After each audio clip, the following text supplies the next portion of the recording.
All right, today we're diving into something pretty wild. We're cracking open an ancient text that makes a pretty bold claim that it can map out hundreds of years of history with mathematical precision. Seriously.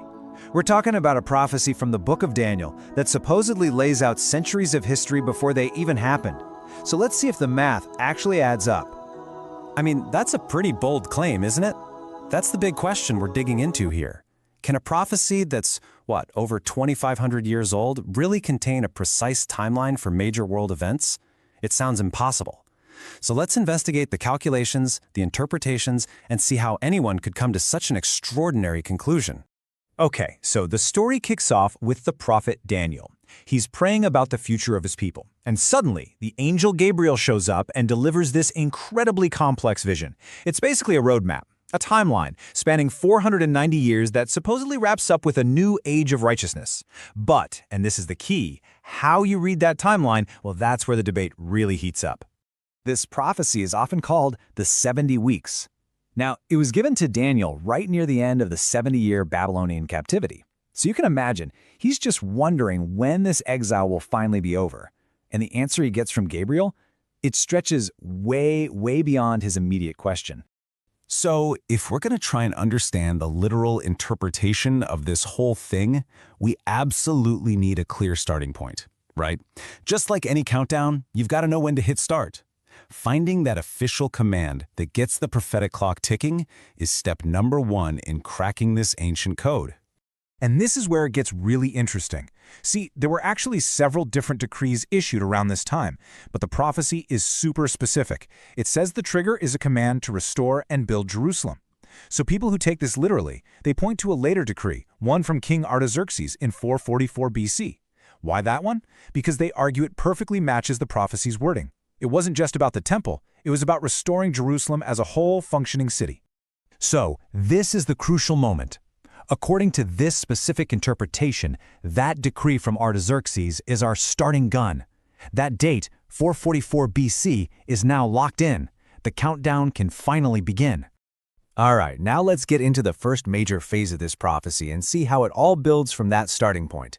This part covers the first 69 of these 70 weeks, and according to this theory, it leads to a very specific moment in history. So the prophecy groups its first two chunks into a period of 69 weeks. But here's the first big decoding trick. These aren't your typical 7-day weeks. No. In this kind of prophetic language, each week is understood to represent 7 years. So you do the math. 69 weeks comes out to 483 years. Okay, but wait, there's one more crucial piece to this puzzle. To get the math right, this timeline uses what's called a prophetic year. And a prophetic year has 360 days, not our modern 365 and a quarter. This was actually a standard in a lot of ancient calendars, and using it is absolutely key to making this interpretation's math work. So here's how the calculation works. You take those 69 weeks, multiply them by 7 years for each week, that gets you to 483 years. Then, you take that number and multiply it by 360, the number of days in a prophetic year. And what does that give us? A grand total of 173,880 days. Now, according to this view, this isn't some vague estimate. It is a precise duration, calculated right out of the text, that measures the time until the arrival of the Messiah the Prince. And this is where that number supposedly leads. Check this out. If you start the clock with Artaxerxes' decree back in 444 BC, and you count forward exactly 173,880 days, you land on a specific date in the year AD 33. Proponents of this view say this is an absolutely astonishingly precise alignment. Pointing to the exact week Jesus made his triumphal entry into Jerusalem, they believe it fulfills the prophecy to the very day.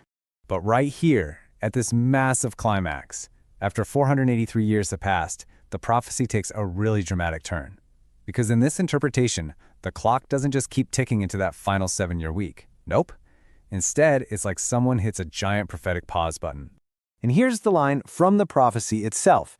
It says that the Messiah will be cut off, but not for himself. Now, in Christian theology, that phrase cut off is interpreted as a direct reference to death, and but not for himself, that's understood to mean a substitutionary sacrifice, dying on behalf of others.